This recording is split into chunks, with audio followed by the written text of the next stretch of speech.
Hello everyone, তো আজকে তোমাদের সাথে একটা get ready with me share করব। আজকে আমি যাব শুভর একটা বান্ধবীর বাড়িতে ডিনারে। তো তার জন্যই এই সুন্দর কুর্তিটা পরেছিলাম। এটা মিন্ত্রা থেকে অর্ডার করা। তো তোমাদের যদি লিঙ্ক দরকার হয় অবশ্যই আমাকে একটা কমেন্ট করো, আর ইউটিউবে এই শর্টসের সাথেই এই কুর্তিটার লিঙ্কটা আমি অ্যাটাচ করে দেবো। তার সাথে সাথে যে কটা প্রোডাক্ট আমি এখন অ্যাপ্লাই করছি সেই কটা লিঙ্কও কিন্তু এই গেট রেডি উইথ মিতেই থাকবে।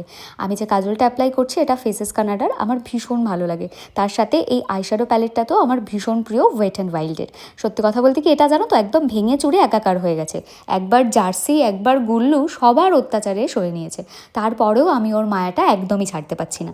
কিছু কিছু জিনিস এরকমই হয়, আর আমি বরাবর কিন্তু মায়াতেই ভুলি, সেটা মানুষ হোক আর জিনিস। চলো, পারফিউমটা অ্যাপ্লাই করে নিয়েছি, স্মেল গুড। তো আমি এখন একটা নেকপিস পরবো, আর এই নেকপিসটা আমি বেশ অনেক দিন আগে নিয়েছিলাম স্টাইল অফ সাজকথা থেকে। আমি ওদেরকে কমেন্ট সেকশনে মেনশন করে দেবো, বা তোমাদের যদি দরকার হয় অবশ্যই কমেন্ট করো, আমি মেনশন করে দেবো ওদের পেজটা। হেয়ারটা কি করব তো বুঝতে পারছিলাম না, যাই হোক আমি আজকে ওপেন হেয়ার রাখবো ভেবেছিলাম। যতই গরম হোক স্টাইলটা কিন্তু করতেই হবে, তো ওপেন হেয়ারই রেখেছিলাম। আর সিঁদুরটা পরলাম একটু ভরে ভরে, কারণ আমার বেশ ভালো লাগছিল আজকে, আমাকে একটু নতুন বউ লাগছিল। তোমাদের কেমন লাগলো অবশ্যই জানিও, আর প্রোডাক্টের লিঙ্কের জন্য কিন্তু কমেন্ট করতে ভুলো না। ওকে, বাই।